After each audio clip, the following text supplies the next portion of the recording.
저희 고소하셨다는 분들 눈여겨보고 있는데 한 분은 너무 몸살해서 이야기를 못하겠고 그분은 아예 내용 증명까지 보내셔놓고서도 몸살해서 못하겠고 나머지 한 분 이야기해볼까 합니다.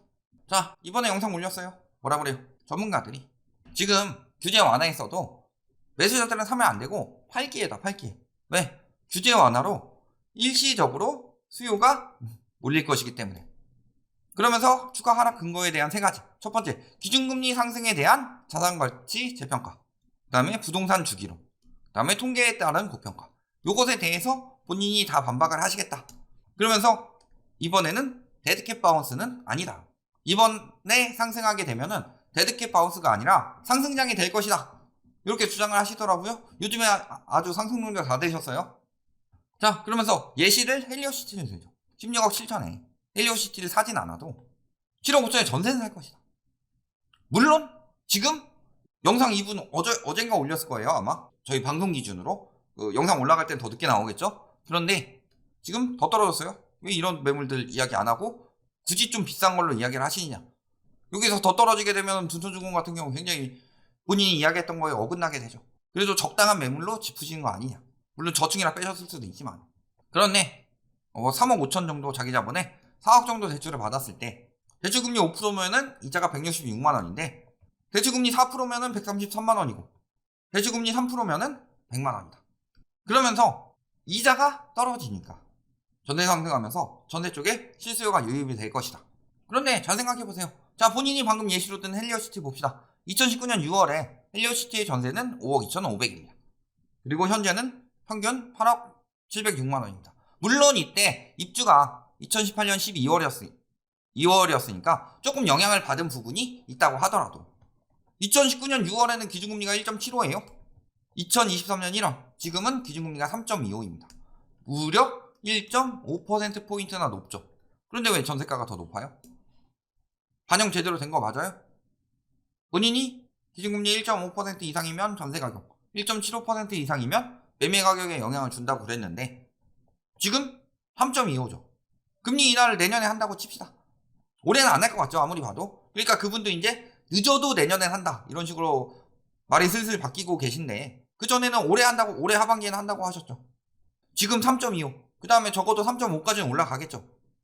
적어도 최소 저희가 예상하는 게 더 올라갈 수밖에 없는 상황이나 이런 거에 대해서 얘기를 하지만 미국에서 5%까지 올린다는데 우리나라에서 3.5도 못 올리진 않겠죠. 그런데 내년에 2%포인트나 급격히 떨어뜨릴 수 있을까? 이런 것도 생각을 해봐야 되겠죠. 그분 주장에 따르면. 그 다음에 시장금리가 낮아지는 만큼 부동산은 회복된다. 자, 이제 회복이라는 표현을 쓰고 계십니다. 올라가는 게 회복이에요? 아니죠. 정상적으로 가는 게 회복 아니에요? 내가 다쳤어요. 다쳤으면 이게 낫는 게 회복인 거죠. 근데 부동산 거품이 꼈어요. 이게 회복이에요? 내가 100kg까지 쪘다가 다시 한 75kg까지 줄이는 거, 이게 회복인 거죠. 100kg까지 쪘는데 한 90kg까지 빠졌다가 91kg, 2kg 정도 찌는 게 이게 회복이 아니다. 그런데 요즘엔 이런 표현 쓰고 계시죠. 얼마나 돌아섰는지가 보인다. 그러면서 유동성 부족 상황이 해소돼서 예금금리가 떨어졌다. 지금 예금금리가 떨어지는 이유는 유동성 부족 상황이 해소됐기 때문이다. 이렇게 말씀하고 계신 거죠. 그래서 올해 내로 3.8에서 4까지 떨어질 것이다. 그 다음에 기준금리가 인하된다면 올해나 내년까지 기준금리 인하만큼 추가 하락할 것이다. 이렇게 말씀을 하고 계세요. 그런데 유동성 부족 상황이 해소가 되었냐. 자, 12월에 자금 조달이 갑갑하다. 이렇게 이야기가 나오죠. 그래서 결국에는 점진적 재개를 하고 있어요. 자, 은행채 발행이 재개가 되는데 지금 상황은 어때요? AAA 빼고 회사채 발행이 다 줄었죠. 레고랜드 사태 터지고 나서 지금 회사채 시장이 굉장히 좋지 않아졌죠. 그러니까 신용 높은 것들만 되고 있는데 여기에 은행채가 들어온다?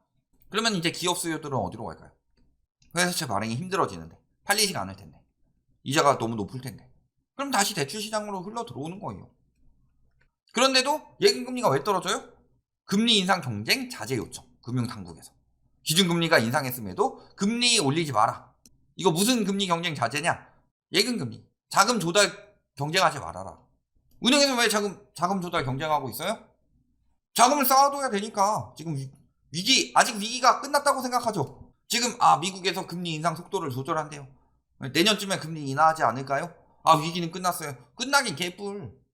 조금도 안 끝났어요. 올해부터 바젤3도 적용이 되는데 바젤 3 적용을 다 못해가지고 바젤 2.5 해가지고 타협안으로 바젤 2랑 바젤 3 중간 정도를 조율해서 지금 은행에서 하고 있죠. 올해부터는 바젤 3 적용해야 되기 때문에요. 돈을 빌려주려면은 그만큼 재원을 확보해야 돼요. 근데 유동성 커버리지 비율도 계속 뒤로 밀고 있죠. 코로나 끝났는데. 그래서 관치금융 논란이 지금 계속되고 있다. 일반인들이요. 내가 열심히 일하느라 바빠서 먹고 살기 바빠가지고요. 투자나 이런 쪽에 공부를 못했어요. 그런 사람들 예금에 차곡차곡 저장해 놓죠. 그런데 막 내 집 마련 해가지고 막 너네 벼락거지 하고 놀릴 때 막 집값이 폭등할 때도 저건 거품이야 하고 모아온 사람들, 이 사람들 이제 예금금리 혜택 좀 보겠다는데 여태까지 저금리로 고생하다가, 그런데 그것도 올리지 말래요. 왜 정부에서 그걸 막아요? 예금금리를 정부에서 올리지 말라고 누르니까 예금금리가 깎이는 거죠. 돈이 많아서가 아니에요.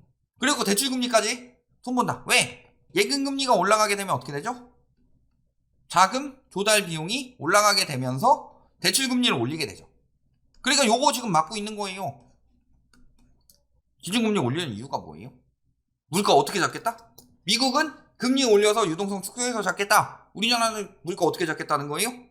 기준금리는 올리지만 저 시중금리는 못 올라가게 막고 돈은 계속 풀 거야. 부자들 돈 벌게 해줘야 되니까. 유가나 그 다음에 식료품 이런 것들의 가치가 떨어져가지고 물가가 잡히고 있는 것처럼 보이지만 우리나라는 근원 물가는 하나도 안 잡혔어요. 그럼 물가 어떻게 잡을 거예요? 물가는 기저효과로 잡겠다. 이런 느낌이죠.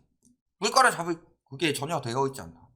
그러면요, 금리 안 올라가가지고 내 돈 차곡차곡 모으는 사람들은 예금금리 안 올라가는데 물가도 5%씩 올라가요. 예금금리는 5% 넘어가니까 이제 너무 비싸다고 누르고 있고, 마이너스 금리 만들겠다는 거 아니에요, 실질금리가. 아니 물가가 5% 올라가는데 예금금리 5% 넘어가는 게 뭐가 문제라고. 그러면 어떻게 돼요? 서민들 고충 계속 커져요. 경제 위기는 계속 지속이 될 것이고. 우리나라 왜 경기 침체 오게요? 부동산에는 거품 잔뜩 꼈죠? 그러면서 사람들 고용은 안 하죠? 고용은 안 하니까 돈 벌긴 힘들죠? 돈 벌긴 힘든데 부자들은 자본 가지고 쑥 넣어가지고 코인 쭉 올려서 빨아먹고, 주식 쭉 올려서 빨아먹고, 부동산 비싸게 팔아먹고 빨아먹고, 그러니까 거기 뒤늦게 들어가서 다 물렸죠? 그럼 경제 완전히 개박살 나는 거예요. 근데 저 규제 얼마나 갈 수 있을까요? 시장 논리에 어긋나는 규제인데 저것이야말로. 또 전문가들의 의견, 한번 하락한 집값은 장기간 하락한다. 이거 아니다. 1990년대랑 2009년부터 2013년까지 대세 하락기에는 장기 하락했을 때 보면은 서울을 포함한 대규모 공공분양 정책에 영향을 받았다. 그러면서 과거는 공급 측 요인에 따른 점진적 하락이다. 자, 공급론자 다 되셨습니다. 예전에 공급 부족 아니라고 그렇게 저희랑 같이 주장하시던 분이 이제는 공급 부족 이야기를 하고 있어요. 현재는 돈의 가치 상승에 따른 급락이다. 공급은 없다. 그리고 2023년 늦어도 내년에는 2024년엔 금리 인하 될 것이다. 왜? 연은 총재가 이렇게 말했으니까. 또 1년 정도, 그러니까 23년 1년 정도 고금리 나왔다고 해서 자산 가격이 거기에 맞춰지진 않을 것이다. 다시 오를 것이다. 자, 이렇게 주장이 바뀌셨습니다. 또 통계를 통한 버블 주장을 하고 있는데, 버블이 아니라고 지금 주장을 하시는 것 같아요. 이제 PIR 주택구입 부담지수를 보면은 버블이라고 전문가들이 이야기하고 있는데, 통계로 보면 그렇게 고평가되어 있다는 것처럼 보인다. 그런데 평균 소득이나 중위소득을 기준으로 했기 때문에 언제나 고평가가 나올 수밖에 없다. 그리고 통계는 늦게 나오고 특성상 반영이 어렵기 때문에 반영되고 나서 움직이면 당신은 늦어요. 그러면서 이런 이야기를 합니다. 완전히 예전에 본인이 부정하던 것들을 지금 엄청나게 긍정하고 있어요. 전국에 1094만원. 그중에서 공급 이야기는 계속 하셨었지만 서울 아파트는 158만원인데 이 중에 5년 미만 신축은 1.7%다. 즉 서울의 5년 미만 신축, 사람들이 진짜 살고 싶어지는 집에는 공급이 부족하다. 이게 지금 몇 년간 계속 해왔던 프레임이 지금 안 된다는 게 다 나오고 있는데, 요걸 이제 다시 들고 와서 주장을 하시는 거죠. 그래서 선호도 높은 지역은 다르다. 자, 요것에 대해서 하나씩 봅시다. 자, 첫 번째, 대세 하락기. 자, 금리 인하했을 때도 집값은 계속 떨어졌죠? 인상했을 때 상승폭이 좀 줄어들긴 했지만, 이러다가 다시 인하했을 때 계속 내려서 그런 거고, 규제도 계속 완화하고 전세도 계속 풀어서 그런 거지, 하락기는 지속이 됐었죠. 금리 인하를 3번이나 하는 동안. 그 다음에요, 전세 자금 대출을 풀어서, 자, 전세 가격 여기가 기준이에요. 자, 전세 가격이 올라가고 있어도 매매 가격은 하락폭을 나타내고 있죠. 물론 어느 정도 영향을 비슷하게 받고 있긴 하지만, 근데 전세 가격 올라가면 무조건 집값이 올라갈 거다, 이렇게 이야기를 하는데요. 왜 09년부터 13년까지 전세 가격 올라가고 있었죠? MB 정부에서, 그 다음에 박근혜 정부에서 계속 전세 자금 대출을 풀었으니까. 그때 대세 하락 시기였던 것에 대해서는 빼놓고 이야기를 하시냐. 또 공급이 많았다고 하는데, 자, 2008년 공급은 많아 보이죠? 근데 2008년 9월에 글로벌 금융위기 터졌어요. 그러니까 2008년 공급은 하락기에 거의 영향을 안 줬죠. 이때 이후부터 하락기에 영향을 줬는데, 본인도 2009년부터 13년까지 대세 하락기라고 했는데요. 이때 공급이 많았어요. 서울의 공급 정책 때문에 대세 하락이 나왔다. 뭐 이때가 그렇다 칩시다. 90년, 91년, 92년 이때 막 쏟아져 늘어나면서 쭉 늘어났으니까. 이때는요. 오히려 IMF 터지고 공급 쫙 늘어났죠. 근데 상승했죠. 1년 떨어지고. 이상하지 않아요? 마지막으로 통계의 문제일 뿐 보편가 아니다. 그걸 보시려면요. 우리나라에서 중위로 뭐 이런 걸 볼 게 아니라 외국이랑 비교를 해봐야지. 서울의 서울 중위소득으로 이야기를 해요. 물론 여기는 이제 강남 사는 사람들도 있고 노도강 사는 사람들도 있고 물론 소득은 차이가 엄청 나겠죠. 그런데 서울 전체적으로 평균으로 봤어요. 이게 뉴욕에 비해서 2.6배인데 보편가가 아니에요. 또 이건 통계상 차이에 있어서 통계상 차이가 있더라도 뉴욕이나 이런 데서 돈을 훨씬 더 잘 버는데 집값은 우리나라처럼 그렇게 비싸진 않아요. 저번에 강남이랑 뉴욕이랑 비교해놓은 거 봤죠? 강남에서 집 사는 거에 같은 가격이면 뉴욕에서 2배를 사요. 그런데 선호도 높고 입지 좋고 그런 지역은 다르다. 본인이 예전에 막 진짜로 되게 냉철한 분석으로 분석하셨던 것들 영상 다 지우시고 20년, 21년 집값 폭등할 때 그들이 가져왔던 주장을 들고 와서 23년, 24년에 오를 것이다. 이렇게 주장을 하고 계신다. 이상하지 않아요? 자, 결론 뭐예요? 금리 변화에 따른 부동산 가격 변화가 과거와 다르게 빠르게 반영이 될 것이다. 그리고 내년까지 계속해서 금리 인하가 나타날 것이다. 아까 적어도 내년이라고 하시더니 결론할 때 내년까지 계속해서 금리 인하가 나타날 것이다. 그리고 금리 인하가 빠르게 진행될 것처럼 이야기를 하고 계세요. 그런데 잘 보세요. 자, 실수요 기준으로 생각을 해봅시다. 자, 2020년, 21년 때 저금리 때 수요들을 매수했죠. 이런 사람들이 추가 매수 여력이 굉장히 감소했다. 그렇죠? 이때 수요가 대부분 들어갔어요. 원래 이 사람들이 5년, 10년 뒤에 집 살 사람들인데 왜 하락기가 5년, 10년, 하락기가 5년 가고 주기가 10년이 도느냐? 그 사람들이 땡겨져서 사기 때문에 수요가 공백이 나기 때문이에요. 또, 그 다음에 그때랑 다르게 지금 DSR 60% 넘어섰죠? 주담대 차주의 DSR이 평균 60%가 넘어섰는데 DSR 적용으로 그때 못 산 사람들은 당연히 사기 힘들죠. 그러니까 특례 막 이런 거 푸는데 이것도 한계가 있죠. 그 다음에 금리, 아까 이야기했듯이 금리는 전세 가격에 반영이 덜 되었습니다. 금리 1.75대보다 지금 3.25대인데 전세 가격이 더 높죠. 다 안 빠졌어요. 왜냐면은 올라가는 거는 저지선이 잘 안 생기는데 떨어질 땐 저지선이 생기기 때문에 떨어지는 속도가 천천히 늘어나는 거다. 그런데 다만 21년도에 너무 몇 건만으로 급격히 뛰었으니까 이번에 떨어지는 게 급격히 빠지는 거고 그 이후에는 빠지는 게 천천히 빠지겠죠. 그 다음에 급격한 금리 인하 이야기를 하는데 이건 가능성의 영역이죠. 급격한 금리 인하를 할까요 안 할까요?